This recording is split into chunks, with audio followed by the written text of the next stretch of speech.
Assalamualaikum warahmatullahi wabarakatuh.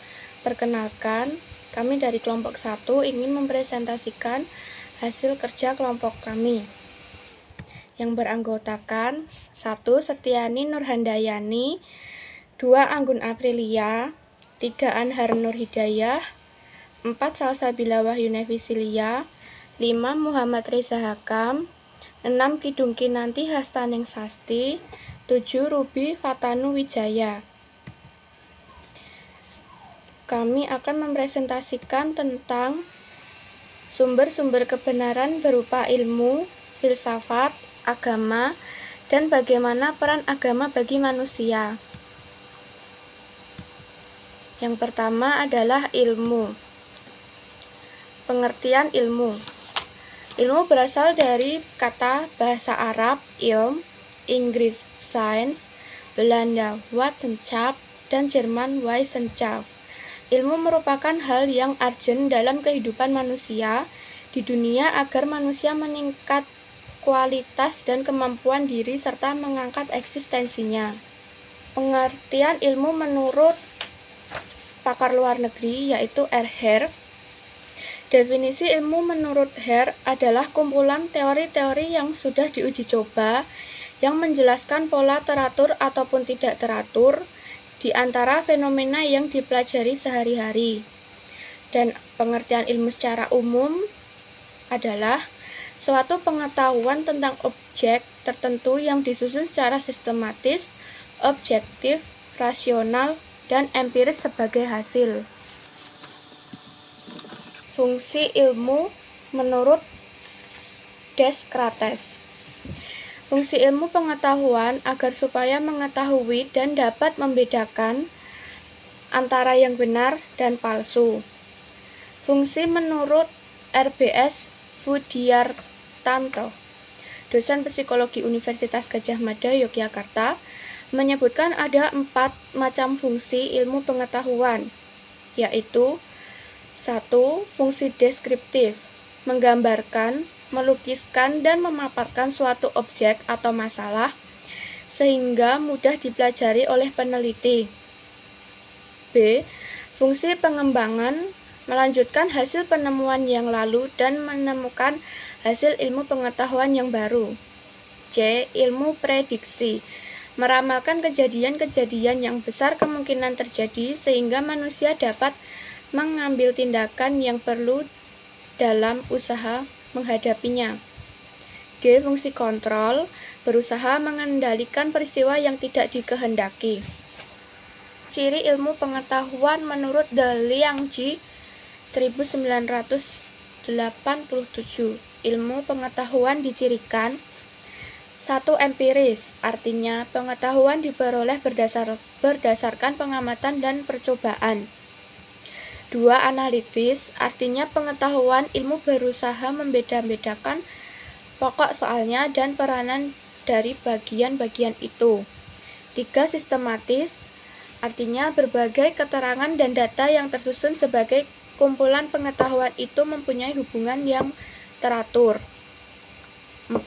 Verifikatif, artinya dapat diperiksa kebenarannya oleh siapapun. 5. Objektif, artinya ilmu pengetahuan itu bebas dari prasangka perseorangan dan kesukaan pribadi. Klasifikasi ilmu menurut undang-undang. Di Indonesia, sebagaimana tercantum dalam Undang-Undang Pokok tentang Pendidikan Tinggi Nomor 12 Tahun 1961, klasifikasi ilmu dibagi atas 4 kelompok, yaitu ilmu agama atau kerohanian, ilmu kebudayaan, ilmu sosial, ilmu eksakta, dan teknik. Menurut ilmuwan Islam, Al-Ghazali membagi ilmu menjadi 2, yaitu ilmu fardu ain dan ilmu fardu kifayah. Al-Farabi mengelompokkan ilmu menjadi 5 bagian. Pertama, ilmu bahasa yang mencakup sastra, nahwu, sarf, dan lain-lain. Kedua, ilmu logika yang mencakup pengertian, manfaat, silogisme, dan sejenisnya. Ketiga, ilmu propadentis yang meliputi ilmu hitung, geometri, optika, astronomi, astrologi, musik, dan lain-lain. Keempat, ilmu fisika dan matematika. Kelima, ilmu sosial, ilmu hukum, dan ilmu kalam. Ibnu Battuta mengklasifikasikan ilmu pengetahuan menjadi 3 cabang besar: ilmu-ilmu keagamaan Islam, ilmu-ilmu filsafat dan ilmu-ilmu alam, dan ilmu-ilmu kesusastraan. Hubungan ketiga cabang ilmu ini digambarkan sebagai segitiga. Sisi sebelah kanan adalah ilmu-ilmu agama, sisi sebelah kiri ilmu filsafat dan ilmu alam, sedangkan sisi sebelah bawah adalah kesusastraan. Klasifikasi umum menurut Auguste Comte mengklasifikasikan ilmu pengetahuan dengan urutan dimulai dari yang paling sederhana sampai paling kompleks. Yang pertama, ilmu pasti atau matematika, ilmu perbintangan atau astronomi, ilmu alam atau fisika, ilmu kimia, ilmu hayat atau biologi atau fisiologi, fisika sosial atau sosiologi. Karl Raimund Popper mengemukakan bahwa ilmu pengetahuan manusia dapat dikelompokkan menjadi 3 dunia. Dunia 1, kenyataan fisik dunia. Dunia 2, kejadian dan kenyataan psikis dalam manusia. Dunia 3, gabungan antara dunia 1 dan dunia 2. Sumber kebenaran ilmu terdapat pada surat An-Nahl ayat 78, menegaskan bahwa manusia dilahirkan ke dunia dengan tidak mengetahui apapun.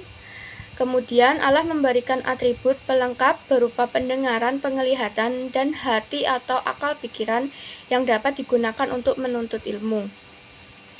Surat dan hadis tentang kewajiban ilmu terdapat pada Al-Mujadalah ayat 11.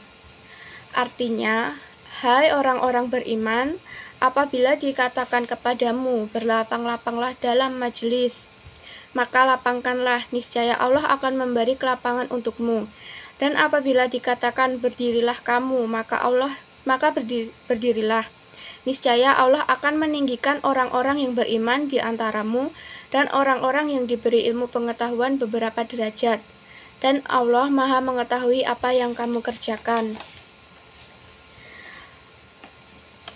Yang kedua ada di Al-Ankabut ayat 43, yang artinya, dan perumpamaan-perumpamaan ini kami buat untuk manusia, dan tiada yang memahaminya kecuali orang-orang yang berilmu.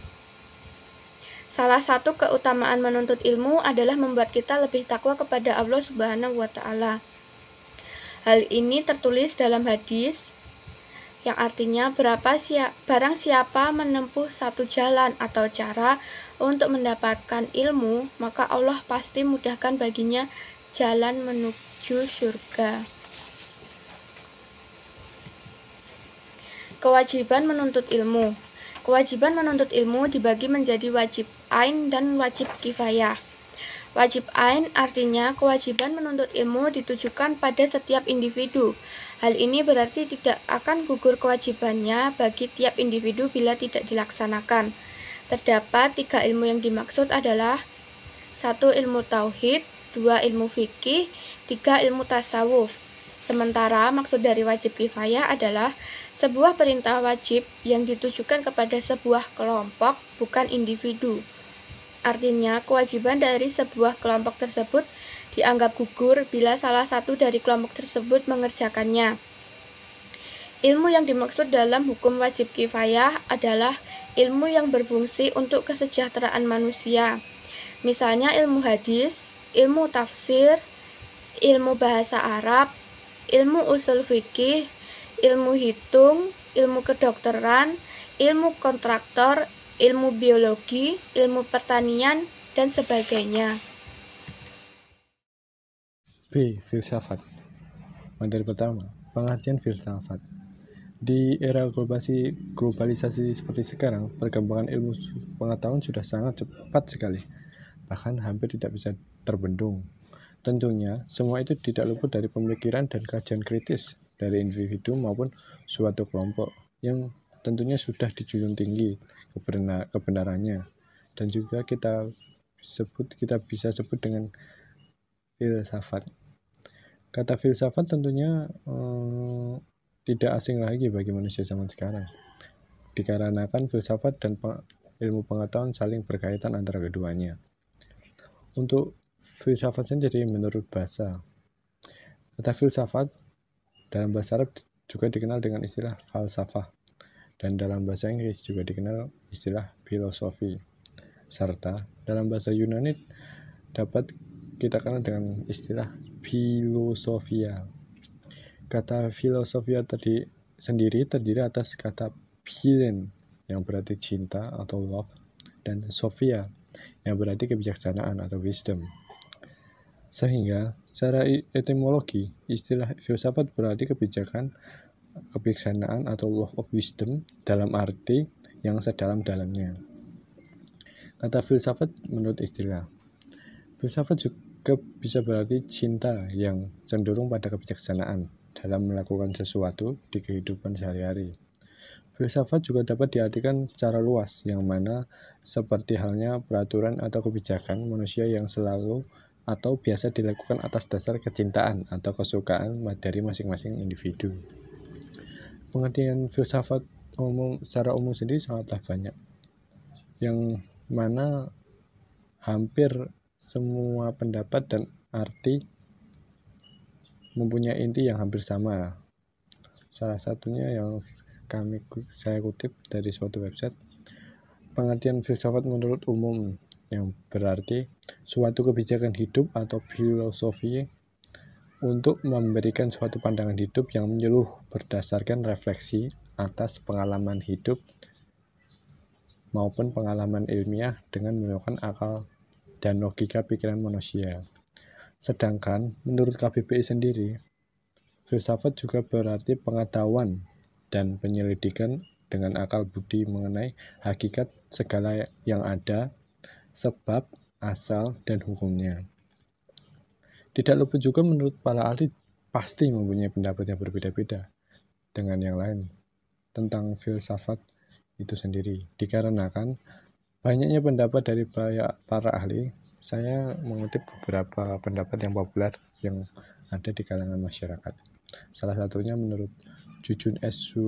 Surya Sumantri dalam bukunya yang berjudul Ilmu dan Perspektif menyatakan filsafat adalah suatu cara berpikir yang radikan dan menyeluruh, suatu cara berpikir yang mengupas sedalam-dalamnya. Sedangkan menurut Masran, dalam definisi ini, menurut Masran, metode atau cara menemukan unsur pokok atau hakikat filsafat, yaitu cara berpikir sesuatu hingga ke akar-akarnya, karena itu pula hakikat sesuatu yang hendak dicari adalah merupakan bagian dasar dari prinsip metode kefilsafatan tersebut. Menurut Profesor Notonegoro, filsafat adalah menelaah hal-hal yang menjadikan objek dari sudut intinya yang mutlak, yang tetap tidak berubah, yang disebut hakikat. Perbedaan pendapat yang ada di atas, maka kami mengambil kesimpulan bahwa arti filsafat menurut kelompok kami adalah suatu sikap atau cara berpikir manusia terhadap kebijaksanaan yang dilakukan berdasarkan kejadian atau pengalaman yang dialami. Adapun ciri khas filsafat, yaitu satu, sebagai filsafat religius spiritual. Dikatakan filsafat religius dikarenakan filsafat Islam tumbuh di dalam jantung Islam, dan tokoh-tokohnya dididik dengan ajaran Islam ataupun semangat Islam dan hidup dengan suasana Islam. Yang kedua, ciri khas filsafat yaitu sebagai filsafat rasional. Filsafat rasional sendiri sangat bertumpu pada akal dan dalam menafsirkan problematika ketuhanan, manusia, dan alam. Yang ketiga, ciri khas filsafat yaitu filsafat sinkretis atau filsafat yang memadukan pemikiran atau pendapat filosof. Ada pula fungsi atau peran filsafat. 1. Menjawab tantangan kontemporer. Pada saat ini, dalam pandangan beliau mulia diktator negara, umat Islam telah dilanda berbagai persoalan ilmiah, filosofis yang berasal dari pandangan filosofis Barat yang bersifat sekuler. Berbagai teori ilmiah dari berbagai bidang, fisika, biologi, psikologi, dan sosiologi atas nama metode ilmiah telah menyerang fondasi kepercayaan agama. Tuhan tidak dipandang perlu lagi dibawa dengan penjelasan ilmiah.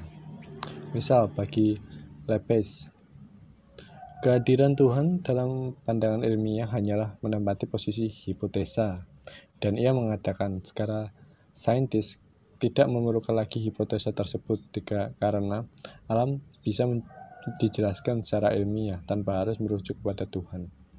Baginya, bukan Tuhan yang telah bertanggung jawab atas keteraturan alam, tetapi adalah hukum alam itu sendiri. Jadi Tuhan telah diberhentikan sebagai pemelihara atau pengatur alam.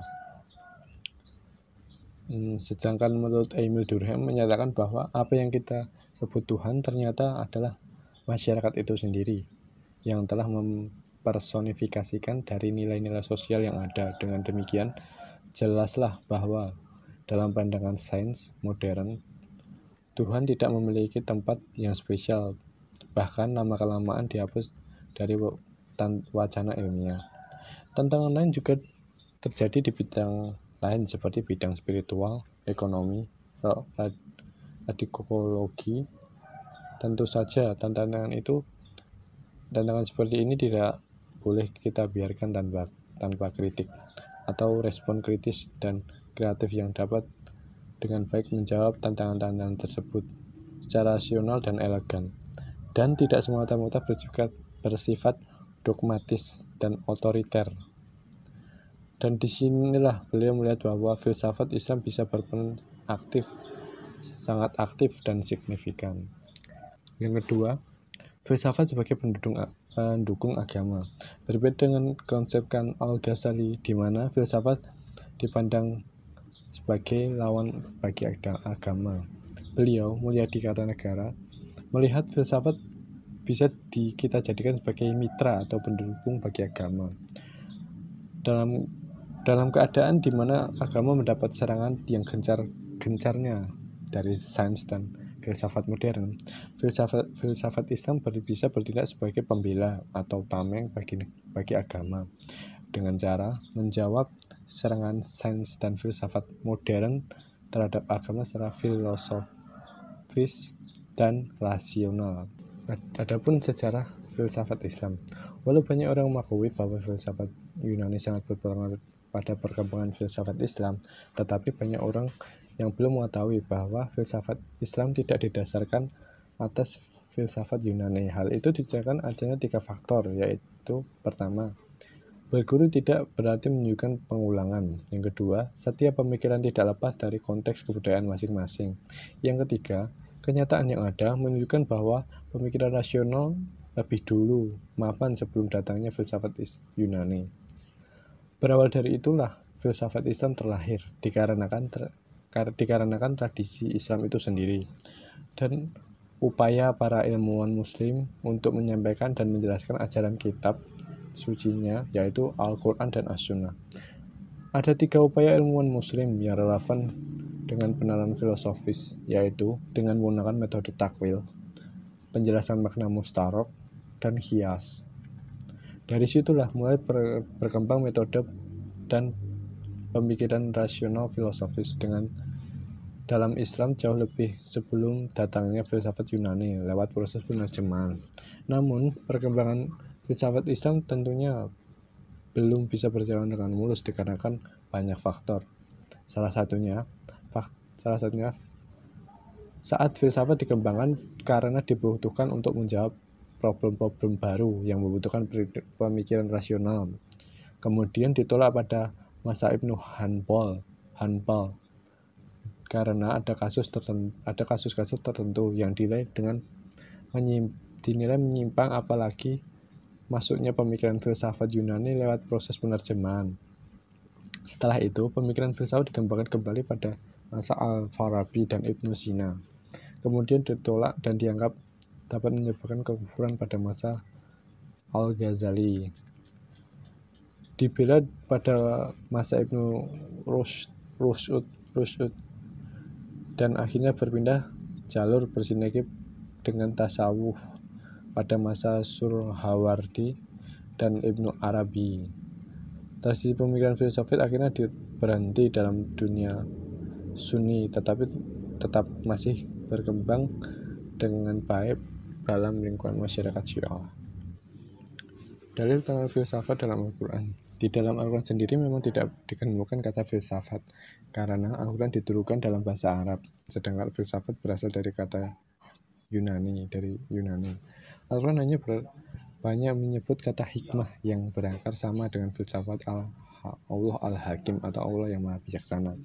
Jika Al-Quran adalah wahyu yang diberikan khusus kepada Nabi dan Rasul, maka hikmah yang terdapat dalam Al-Quran tersebut diberikan kepada siapa saja yang dikehendakinya. Surat Al-Baqarah ayat 269. Dengan syarat apabila manusia tersebut mau dan mengoptimalkan penggunaan akalnya dengan membaca dan memahaminya. Agama berasal dari bahasa Sanskerta yang berarti tradisi. Dalam bahasa Arab berasal dari kata adin yang berarti undang-undang atau hukum. Menurut KBBI, agama ialah sistem atau prinsip kepercayaan kepada Tuhan, atau bisa juga dapat disebut dengan ajaran dan kewajiban-kewajiban yang berkaitan dengan kepercayaan tersebut.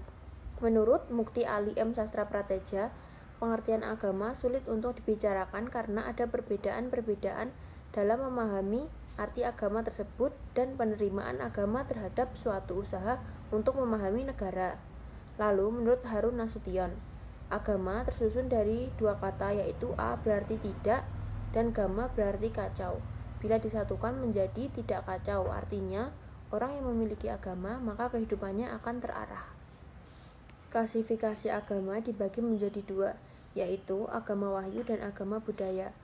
Agama wahyu adalah agama yang diterima oleh manusia dari Allah melalui malaikat Jibril yang disebarkan oleh Rasulnya kepada manusia. Disebut juga sebagai agama samawi atau agama langit. Islam merupakan agama wahyu.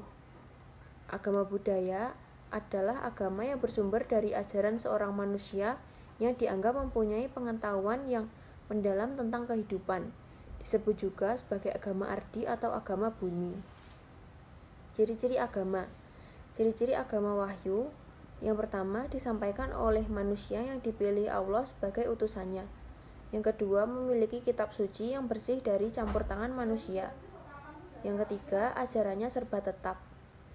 Keempat, konsep ketuhanannya bersifat monoteisme mutlak atau tauhid. Dan yang kelima, kebenarannya bersifat universal. Ciri-ciri agama budaya. Pertama, tidak disampaikan oleh utusan Allah atau Rasul.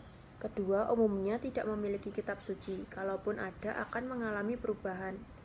Ketiga, ajarannya berubah-ubah sesuai dengan perubahan akal pikiran masyarakat penganutnya.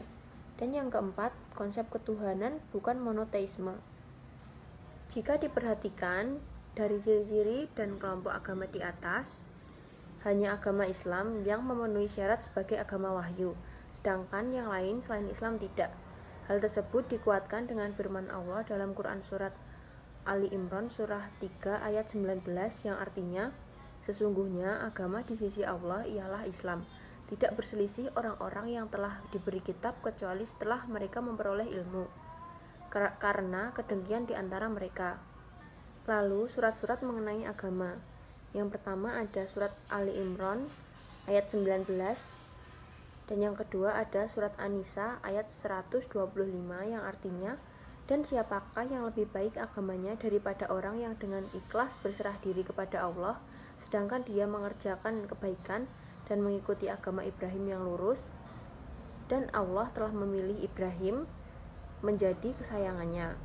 Lalu surat Ali Imran ayat 84 yang artinya, Katakanlah Muhammad, kami beriman kepada Allah dan kepada apa yang diturunkan kepada kami dan yang diturunkan kepada Ibrahim, Ismail, Ishak, Yakub, dan anak cucunya, dan apa yang diberikan kepada Musa, Isa, dan para nabi dari Tuhan mereka. Lalu surat Al-Baqarah ayat 131 yang artinya, ingatlah ketika Tuhan berfirman kepadanya, Ibrahim, berserah dirilah. Dia menjawab, aku berserah diri kepada Tuhan seluruh alam. Dan surat Ali Imran ayat 67 yang artinya, Ibrahim bukanlah seorang Yahudi dan bukan pula seorang Nasrani, tetapi dia adalah seorang yang lurus Muslim dan dia tidaklah termasuk orang-orang musyrik. Fungsi dan peran agama. Fungsi edukatif, agama dapat menjadi bimbingan agar pribadi penganutnya menjadi lebih baik menurut ajaran agama masing-masing. Fungsi penyelamat. Agama dapat memberikan keselamatan bagi penganutnya dalam dua alam, yakni dunia dan akhirat. Fungsi perdamaian.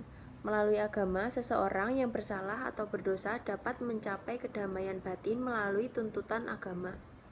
Fungsi sosial kontrol. Ajaran agama oleh penganutnya dianggap sebagai norma sehingga agama dapat berfungsi sebagai pengawas sosial secara individu maupun kelompok. Fungsi pemupuk rasa solidaritas. Kesamaan dalam agama dapat memberikan rasa solidaritas dalam kelompok maupun perorangan sehingga dapat menimbulkan rasa persaudaraan yang kokoh.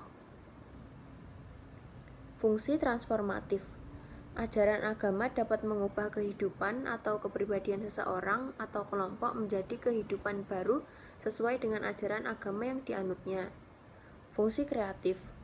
Penganut agama bukan saja disuruh bekerja rutin dalam pola hidup yang monoton, akan tetapi juga dituntut untuk lebih produktif, melakukan inovasi dan penemuan baru yang berguna bagi dirinya dan lingkungannya. Fungsi sublimatif. Agama menghargai setiap usaha manusia, bukan hanya usaha yang ditujukan untuk akhirat, melainkan juga dunia. Dan apabila tulus, maka dianggap juga merupakan ibadah. Persamaan dan perbedaan. Persamaan yang paling mencolok antara ilmu, filsafat, dan agama adalah sama-sama untuk mencari kebenaran. Ilmu melalui metode ilmiahnya berupaya mencari kebenaran dengan penelitian dan risetnya untuk membuktikan atau mencari kebenaran. Filsafat dengan caranya sendiri berusaha untuk menempuh atau mencari kebenaran sesuatu, baik tentang alam, manusia, dan Tuhan. Agama dengan karakteristiknya sendiri memberikan jawaban atas segala persoalan asasi perihal alam, manusia, dan Tuhan. Perbedaan antara ilmu, filsafat, dan agama terletak pada sumber kebenaran ilmunya dan sifat kebenaran ilmunya.